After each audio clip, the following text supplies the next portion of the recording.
So that's the main difference, because whenever someone commission you to do an album cover, you got, like a brainstorm with the band, but how to say, it's still precious, but it's kind of like it's multiplied, it's printed, people selling it in supermarkets or small record stores, but that tattoo is one of a kind. So even if it's an owl or a raven or whatever, just a simple stuff to mention, you have to put your own touch into it, and it's gonna walk and live on someone's skin for a lifetime. And the biggest success for me, when I feel like, yeah, this guy is actually more, if not better, but something more and more accomplished as a human being. I don't know if it makes sense or not. And not to mention, the funny part of it, like this canvas bleeds, this canvas suffers. You cannot push the limits if your customer cannot make it. So it's always a challenge to deal with people, and also like day by day, even if someone's spending like 3 days here, you meet someone, then you kind of leave him like, yep, good luck in life. And then you have to switch your brain to the next customer. What type of people coming to have a tattoo from you? Actually, it's pretty wide range of people. Mostly metalheads, for sure, because of the imagery. Like we had this joke around the shop in Dark Art, like if someone entered the shop, we were trying to figure out whose customer is that, and they never missed it, to be honest. Really? Like, yeah, it's like, a guy with a band t-shirt, wearing like tunnels and stuff, was almost most definitely my customer. But nowadays I've tattooed people from from directors to musicians. It's a really wide range. Like, it doesn't matter if the guy listening to, I don't know, Black Sabbath or Vinnie Paz, because like I'm also into hip hop or whatever. It's more likely people like my stuff or not. So it could be a doctor. Like, yeah, I really appreciate this stuff. Like, I was literally tattooing lawyers, FBI agents, I don't know, alpinists. Who is the most easy to work with? What type of people? What type of people?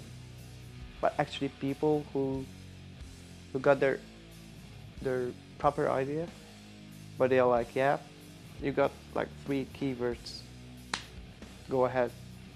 I'm not saying, because it's gonna be selfish to say that yeah, I do what I want, because honestly it's not for me for a lifetime.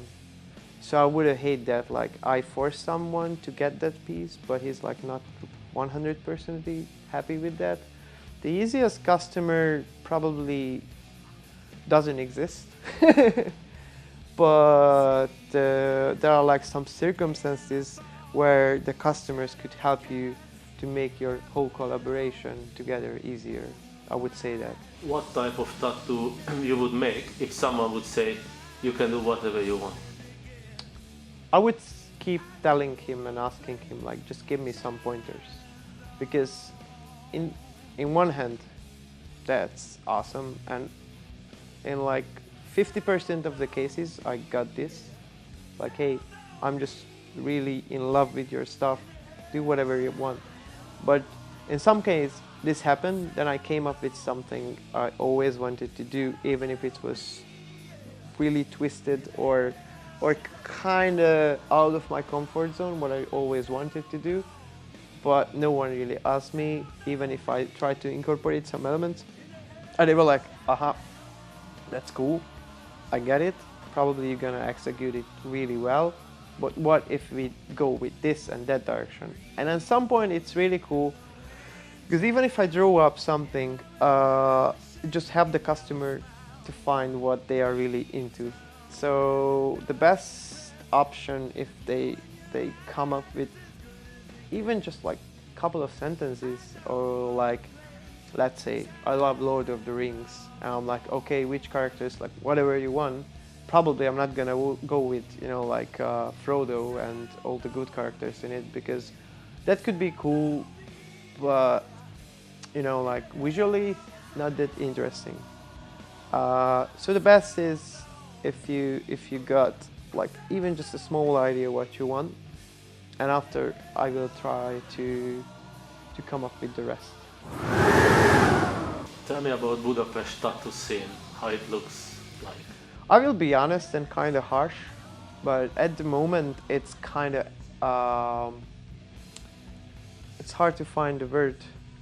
It's really strong. First of all, artistically, I'm super proud to be the proud of it, part of it, because I would risk that it's one of the strongest artistically in Europe, if not all over the world. I mean, like Hungarian artists, some of them are like outstanding and well respected. Doesn't matter where you go. Like I was in the States and I mentioned a couple of names like Boris or Chaba, Milna Chaba. And they were like, yeah, of course, that guy is fucking nuts. I love his stuff. And I was kind of surprised, but in the same time super proud, like, whoa, that's awesome. You guys know some Hungarian geniuses. But as a community, especially nowadays, and it's pretty actual, it's going to a really, really bad direction, because it's kind of like a Middle Eastern European attitude. If you got some success, you suck. And they cannot support you 100% in what you do. They're just searching for your weakness, and you know, like it's like a competition, but not a healthy one. And I don't want to mention names or you know, like organizations or whatever, but even if someone got like a general good idea, people don't really appreciate it. They try to find what's the wrong about that idea, and this is actually got to the point where it's like started to be rather annoying and stupid than supporting the progress of the whole society, because we don't have to go that far. Poland, Polish tattoo artists are insane, but they got this brotherhood kind of stuff. And in the last couple of months especially, I don't really experience it. We got these cliques, you know, like a couple of shops sticking together, going out together. They appreciate each other's work. But there are like other couple of shops who are like against these guys. I mean, I don't think I have the privilege or something to say that, like, you know, like the good tattoo shops are together and the mediocre ones are together, because that's rude and harsh.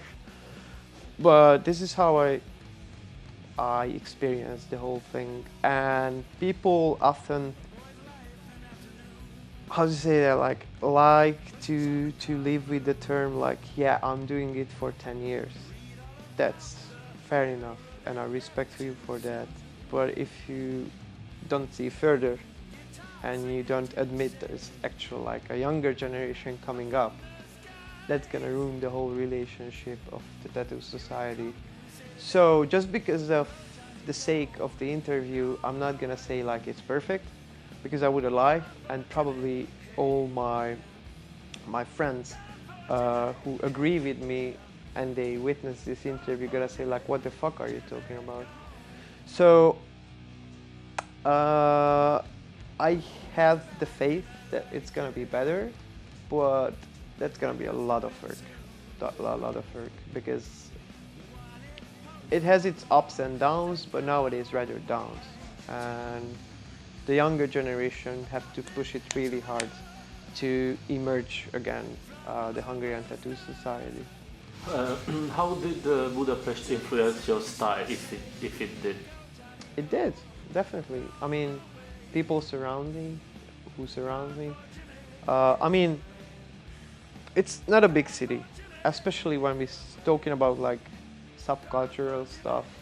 We could talk about like hardcore metal, hip hop, graffiti, graphic designs, whatever you want to mention. Mm, I'm inspired by, for example, Nikon, who's like a huge graffiti artist and a living legend, and not to mention a super awesome guy. But it's like vice versa.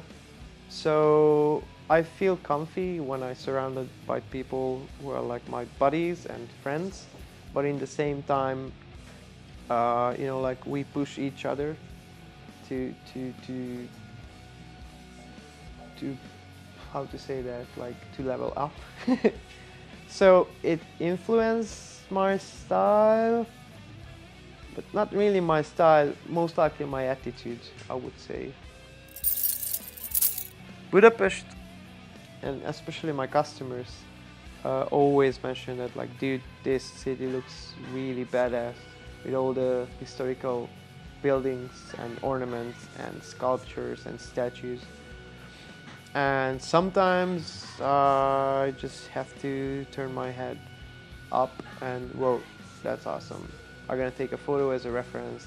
Tell me about tattoo artists around the world. Poland is great.